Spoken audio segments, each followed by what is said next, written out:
Hey everyone, it's Tony George from DocSports.com. We're talking Sunday NFL. A big game for a lot of reasons. I'll tell you why, including a selfish one here on Sunday. Now, as I tape this on Saturday, and then we'll tell you what's going on over at the website in just a minute.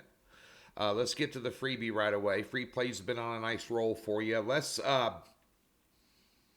talk about this Pittsburgh and Cleveland game. The current line, as I tape this on Saturday morning, is the Steelers are laying 2.5 at home, total 40. Now, these two played back on September 22nd. 29-17 win by the Browns where they were laying 4.5. This is a 7-point line reverse from the first game they played.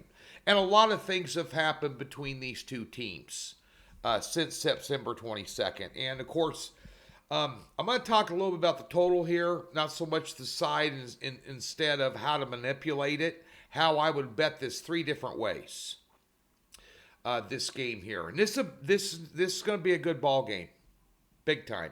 Going to be a good ball game. Now, I bet a buddy of mine named Paul out here in Vegas, one of my bar buddies, my football watching buddies, that his Pittsburgh Steelers would not get to a 500 record this year. You know, and at the beginning of the season, playing armchair quarterback, you know, you see they spent some money on Mitch Trubisky, which was death to Smoochie. And then they're going to try and break in a rookie quarterback on probably what's going to be a losing team this year with limited options at wide receiver. And, you know, then Watt got hurt. TJ Watt got hurt early in the season, took him out of the mix, and I was loving it. But they have played as well as anybody the last 3 or 4 weeks in the NFL. And Kenny Pickett has solidified himself as being the next Big Ben Roethlisberger there in Pittsburgh. He's going to be a superstar quarterback. He's got all the tools. He's more mobile than you think. He can make all the throws. He's still got the learning curve with the reading NFL defenses and making right decisions. But he doesn't put them in a lot of peril. You take a look at a lot of the rookie quarterbacks or sophomore quarterbacks in the league this year, and they're still making big-time rookie mistakes, and Pickett doesn't make a lot of them. You know, and he's well coached.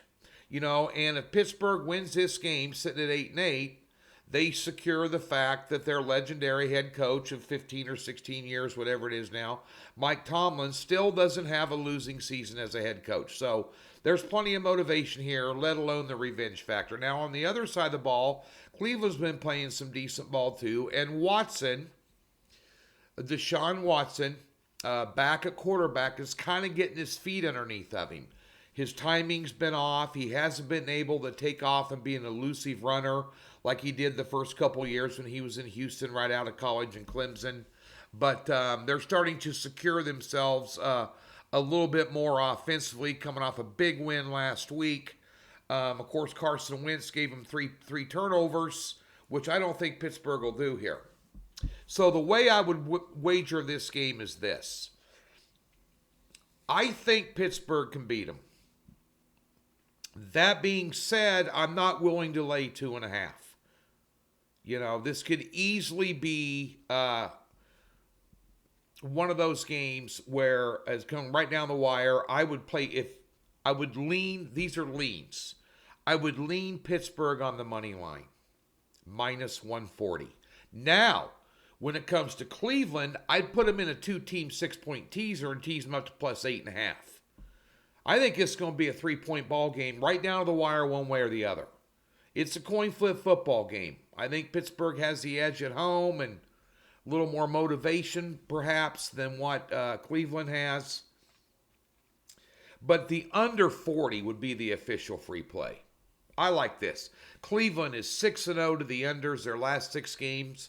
The Steelers are 4-1 to the unders. And I was looking at some numbers here for you guys. Let's take a look at the last 10 games. So Cleveland, though, they put up 24 against Washington. They put up 10 against New Orleans, which is embarrassing.